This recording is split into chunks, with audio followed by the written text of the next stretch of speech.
जिस तरह से आज हम देख रहे हैं राजनीति में एक गुंडा भी जा रहा है, एक मर्डर करने वाला भी जा रहा है, तो क्या आपको लगता नहीं है अगर एक धर्म का आचरण करने वाला राजनीति में जाएगा, सत्ता पर काबिज होगा तो बहुत अच्छे तरीके से काम मैं करेगा? इसको त्याग करता हूँ, दोबारा आपको ऐसा कहने का मौका। आप डर रहे हैं, आप कह रहे हैं कि त्याग करता हूँ, आप 2 बार बोल चुके हैं लेकिन अभी तक आपके हाथ में दिखाई दे रहा है। तो मैं अभी मैं त्याग कर रहा हूँ। हाँ तो दिखाएं ताकि हमारे दर्शक भी कम से कम प्रेरणा ले आपसे। एक कैंची लाई, मैं इसीलिए स्पेशल इसको लगा के आऊँ ताकि सबके सामने काटा जाए और ये लगे कि भाई हमने जो ढोंग पाखंड बाय आडंबर की चीजें उसको त्याग के आज बौद्ध धर्म अपनाते हैं। चलिए एक एक धागा काटते हैं। एक नहीं एक एकदम आराम से जी मिल गया, देखिए देखिए। लाइए काटिए सबके सामने एकदम वीडियो बनाई भैया। जबरदस्ती तो नहीं काट रहे हैं? नहीं कुछ नहीं, मैं इसको स्पेशल इसीलिए बांध के आया ताकि जो लोग इसमें उलझे हुए हैं उनको सुलझाया जाए।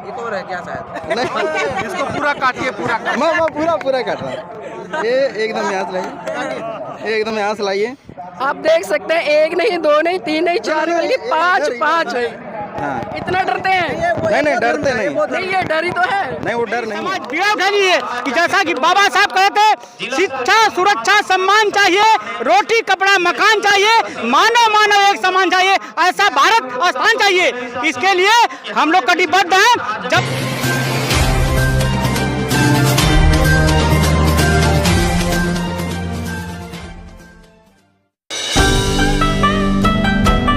आज की जो राजनीति है उसको किस तरह से देख रहे हैं? आज की राजनीति पूरी तरीके से भेदभाव, जाति पात, ऊंच नीच पे चल रही है। जो फरहाल जो सरकार है वो पूरा जाति पे राजनीति कर रही है और हम सभी लोग पूरे युवा साथियों के साथ अगर आज यहाँ इकट्ठा हैं तो सिर्फ और सिर्फ उस धर्म के लिए यहाँ इकट्ठा हैं जहाँ जिसका एक ही पहचान है कि बौद्ध धर्म की क्या पहचान, मानव एक समान। तो हम लोगों का बस एक ही धर्म है जहाँ मानवता एक दूसरे के साथ है और यहाँ ऊंच नीच भेदभाव से हट के सभी लोग एक दूसरे के साथ कंधा से कंधा मिला के चलते हैं। हम ऐसे धर्म के अनुयायी हैं, ऐसे धर्म के समर्थन में हम लोग साथ हैं। और आज जो हमारे इस कार्यक्रम के मुख्य अतिथि हैं माननीय चंदिमा थेरो जी, मैं उनका बहुत बहुत आभार प्रकट करता हूं कि आजमगढ़ जैसे धरती पे इतना बड़ा ऐतिहासिक कार्यक्रम किया। वो हमारे पूजनीय हैं, उनका बहुत बहुत आभार, धन्यवाद। और एक बात जानना चाहूँगी, आप हिंदू हैं या बौद्ध हैं? हम बौद्ध हैं। बौद्ध हैं जी। लेकिन जो आपके हाथ में मुझे कलावा दिखाई दे रहा है, ये किसका प्रतीक है? जी, हम जैसे अभी तक जो भी हमारे लोग थे कहीं न कहीं हमें बाय आडंबर पाखंड में भटकाए हुए थे, लेकिन आज से हम लोगों ने कमर कस लिया है कि हम बौद्ध हैं और बौद्ध ही हमारा असली धर्म है। जिसमें मैं तब मानूंगी अगर आप इसको अभी तोड़ देते हैं तो। अभी तोड़ेंगे मैडम, तुरंत तोड़ देंगे। बाकी एक बात अभी हम खोल देंगे। बाकी मैं बस और लोगों से यही मैं कहना चाहता हूँ कि आप ऐसे धर्म के साथ रहिए जहाँ बड़प्पन और अभिमान को त्याग के सिर्फ और सिर्फ मानवता की बात की जाती है।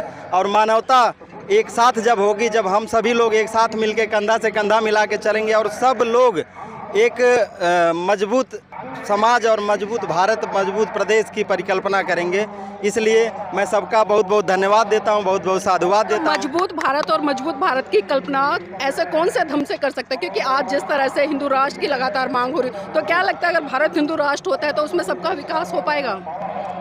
बिल्कुल नहीं हो पाएगा मैडम। मैं बस ये बता देना चाहता हूँ, जिस धर्म में ऊंच नीच भेदभाव किया जाता है वहाँ कभी भी किसी का विकास नहीं हो सकता। लेकिन हमारा अगर बौद्ध धर्म की बात किया जाए, बौद्ध धर्म का मतलब, बुद्ध का मतलब ज्ञान है। हम यहाँ ज्ञान की बातों की सिर्फ और सिर्फ परिक्रमा करते हैं। कोई भी हमारी बात तर्क पे होती है, ज्ञान पे होती है और बौद्ध धर्म हमेशा अपने ज्ञान को ही प्राथमिकता देता है। अपने तर्क की बात है, मैं फिर वही सवाल पूछूंगी, आपने धागा क्यों बांधा? तर्क पे आधारित है। मैं अगर सर्व समाज के साथ हूँ, सबको लेके चलता हूँ, तो वहाँ पे अगर मैं बहका हूँ तो उसको मैं आज से त्यागता हूँ। आपके सामने ही मैं इसको त्याग करता हूँ। दोबारा आपको ऐसा कहने का मौका। आप डर रहे हैं, आप कह रहे हैं कि त्याग करता हूँ, आप 2 बार बोल चुके हैं लेकिन अभी तक आपके हाथ में दिखाई दे रहा है। तो मैं अभी मैं त्याग कर रहा हूँ। हाँ तो दिखाएं ताकि हमारे दर्शक भी कम से कम प्रेरणा ले आपसे। एक कैंची लाई मैं इसीलिए स्पेशल इसको लगा के आऊँ ताकि सबके सामने काटा जाए और ये लगे कि भाई हमने जो ढोंग पाखंड बाय आडंबर की चीज़ें उसको त्याग के आज बौद्ध धर्म अपनाते हैं। चलिए एक एक धागा काटते हैं। एक नहीं एक एकदम आराम से आराम। जी मिल गया, देखिए देखिए। या गुड लाइए काटिए सबके सामने एकदम वीडियो बनाई भैया।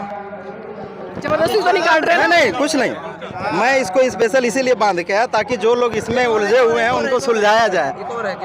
नहीं इसको पूरा काटिए, पूरा मैं पूरा काट रहा हूँ। ये एकदम यहाँ से लाइए, एकदम यहाँ से लाइए। आप देख सकते हैं, एक नहीं, दो नहीं, तीन नहीं, चार नहीं, बल्कि पाँच है। हाँ इतना डरते हैं? नहीं डरते नहीं, ये डर ही तो है। नहीं वो डर नहीं है। एक आराम से नीचे बौद्ध धर्म का है। हाँ इसको भी ऊपर से धीरे से ना अथवा ना काटे। अब सब लोग ताली बजा दे। चलिए, देश के युवा अगर एक वैज्ञानिक सोच की तरफ बढ़ रहे हैं तो वास्तव में वो साधुवाद के पात्र हैं, क्योंकि कहीं ना कहीं सदियों से इस देश में आडंबर, पाखंडवाद, रूढ़िवादी परंपराएं और धर्म की जो हम देखते हैं कि धर्म के नाम पर सांप्रदायिकता को बढ़ावा मिल रहा है, तो कहीं ना कहीं वो बहुत बड़े स्तर पर लोगों का नुकसान कर रहा है। लेकिन अभी भाई जी ने बहुत अच्छा यहाँ पर उदाहरण दिया है, लेकिन मैं उम्मीद भी करूँगी कि आगे घर जाके मत बांधने। बाकी मैं इस news channel NB news channel के माध्यम से जो भी दर्शक हमें सुन रहे हैं, देख रहे हैं, हमारे सभी भाई मनीष भैया हैं, विपिन भैया हैं, श्रीकेश भाई हैं, अतुल भैया हैं और जो भी हमारे राजकुमार भैया हैं, जो भी साथी हमें सुन रहे हैं, मैं सबको बस इतना ही बता देना चाहता हूँ, वास्तविक जगह जो है हमारी वो यही है कि हम उस धर्म के अनुयायी हैं जहाँ मानवता एक साथ रहती है। मानव एक समान बौद्ध धर्म की यही है पहचान। इसलिए सबका बहुत बहुत आभार। एक मिनट देखिए, जिंदाबाद तो होगी। यहाँ पर बहुत सारे लोग सुन भी रहे, एक बार हाथ खड़ा कर दीजिए ताकि हमें पता चल जाए, ऐसा ना हो कि आपने इनका तोड़वा दिया और आपके हाथों में है। चलिए, बहुत बहुत साधुवाद आपको। मेरी समाज पीड़ा उठा ली है कि जैसा कि बाबा साहब कहते, शिक्षा, सुरक्षा, सम्मान चाहिए, रोटी, कपड़ा, मकान चाहिए, मानव एक समान चाहिए, ऐसा भारत स्थान चाहिए। इसके लिए हम लोग कटिबद्ध हैं। जब मेरा नाम डॉक्टर संजय वेंकट राव है। डॉक्टर संजय जी, इस तरह के जब कार्यक्रम होते हैं, जी एक बहुत बड़ा परिवर्तन की लोग उम्मीद करते हैं, लेकिन क्या बात है, सिर्फ खाली एक दिन बौद्ध धर्म का झंडा उठा के रह जाते हैं, जय भीम का झंडा उठा के रह जाते हैं, नारेबाजी करके रहते हैं, लेकिन हम देखते हैं कि सांस्कृतिक परिवर्तन लोगों का नहीं होता है। तो क्या लगता है, बिना सांस्कृतिक परिवर्तन के भारत की विरासत है जो बौद्धिज्म, उसको बचा पाएंगे? सर देखिए, सर्वप्रथम आपके चैनल को आपको बहुत बहुत धन्यवाद हो। और जो मनवादियों द्वारा जबरी थोपा गया था हम लोग को, यह हम लोग के अत्याचार, जुल्म, जास्ती, हमारे धर्म को समाप्त किया गया। अब हमारा समाज जाग रहा है, तेजी से जाग रहा है। इसका अंतिम लड़ाई लड़ेगा जब तक भारत बौद्धमय नहीं होगा, भारत का संविधान नहीं बचेगा। हम कदापि नहीं रुकने वाले हैं, चाहे मेरी जान जाए या रहे। मैं समाज में परिवर्तन लाने के लिए, जब तक भारत बौद्धमय नहीं होगा, बाबा साहब का संविधान सुरक्षित नहीं होगा, तब तक हम लोग चुप नहीं रहेंगे। हम लोग भीमा कोरे गांव का भी इतिहास दोहराएंगे, लेकिन आप रुकने वाले नहीं हैं। पाखंडवाद, आखंडवाद जो भी चल रहा है मनवादियों द्वारा, इसको हम लोग रौद लेके पूर्णों से तैयार हैं, मन बना लिए हैं। भारत को बौद्धमय बनाएंगे, भारत मौत बनाएंगे हम। सर, बौद्धमय कैसे बनाएंगे, थोड़ा सा इस पर प्रकाश डालें। बौद्धमय सर इससे बनाया जाएगा, पाखंडियों द्वारा जो हम लोग के ऊपर थोपा गया था, हम लोग इसको भली बात समझ रहे हैं, हम लोग जान रहे हैं। उनके दिए पाखंडों को, आडंबरों को हम लोग जन जन तक पहुंचाने का काम करेंगे और समाज का ब्रेन वॉश करके जो हम लोग को जबरी हिंदू धर्म में लाया गया है, उससे हम निजात पाना चाहते हैं, निजात दिलवाएंगे भी। सर, अभी आपने जिस तरह से भीमा कोरे गांव की बात करी कि भीमा कोरे गांव के युद्ध को हम दोहराएं, तो जानना चाहूंगी, जो भीमा कोरे गांव का युद्ध हुआ था और जो महासैनिक थे लड़ने वाले युद्ध को, वो बौद्ध थे या हिंदू थे? पहले सर वही मतलब बौद्ध थे, उनको पूना पट में जबरी, जब बाबा साहब आरक्षण लाए तो उनको जबरी जो है हिंदू बनाया गया है। ये हमारा समाज अब धीरे धीरे लगभग काफी मात्रा में जान गया है। जो लोग नहीं जाने हैं उनको जगाने के लिए हम लोग बीड़ा उठाए हैं।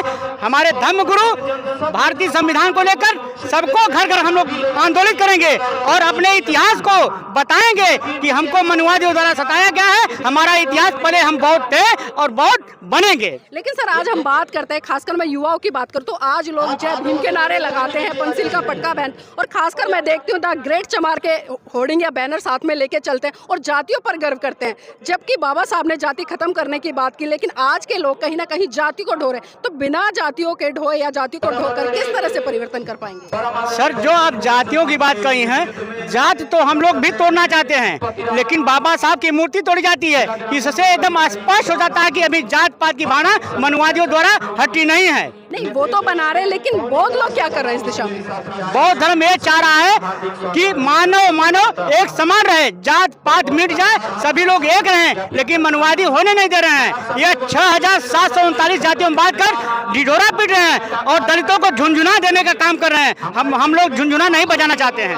राजनीति में धर्म की भूमिका किस तरह से देखते हैं? राजनीति में हम धर्म की भूमिका इस तरह देंगे, मानव को संदेश देंगे, जो हमारे भारतीय संविधान की रक्षा करेगा उसके हम साथ रहेंगे। नहीं, जिस तरह से आज हम देख रहे हैं राजनीति में एक गुंडा भी जा रहा है, एक मर्डर करने वाला भी जा रहा है, तो क्या आपको लगता नहीं है अगर एक धर्म का आचरण करने वाला राजनीति में जाएगा, सत्ता पर काबिज होगा, तो बहुत अच्छे तरीके से काम कर पाएगा? साहब इस देश की सत्ता जो है वह चाबी जो है दिल्ली सांसद है। जब तक अपनी राजनीति को हम नहीं जानेंगे, धर्म से हो चाहे किसी मजहब से हो, जब तक हम नहीं जानेंगे तब तक हमको अधिकार नहीं मिलने वाला है। जी चलिए, देखिए यहाँ पर सर ने अपनी बात को अपने तरीके से रखा है, क्योंकि अपनी अपनी राय है। मैं खासकर जो बात कर रही हूँ सांस्कृतिक परिवर्तन की, लेकिन सांस्कृतिक परिवर्तन अभी तक किसी ने प्रकाश नहीं डाला है कि बिना सांस्कृतिक परिवर्तन के हम कैसे धर्म को स्थापित कर पाएंगे, कैसे भारत को वो गौरव दिला पाएंगे जो सम्राट अशोक के शासनकाल में रहा या बुद्ध के शासनकाल में। तो साथियों हमारे साथ बने रहिएगा, अभी बहुत सारी चर्चाएं बाकी है। तो मैं चाहूँगी वीडियो को लाइक करें, शेयर करें और कमेंट के माध्यम से बताएं कि ये विशाल महासम्मेलन आपको कैसा लगा।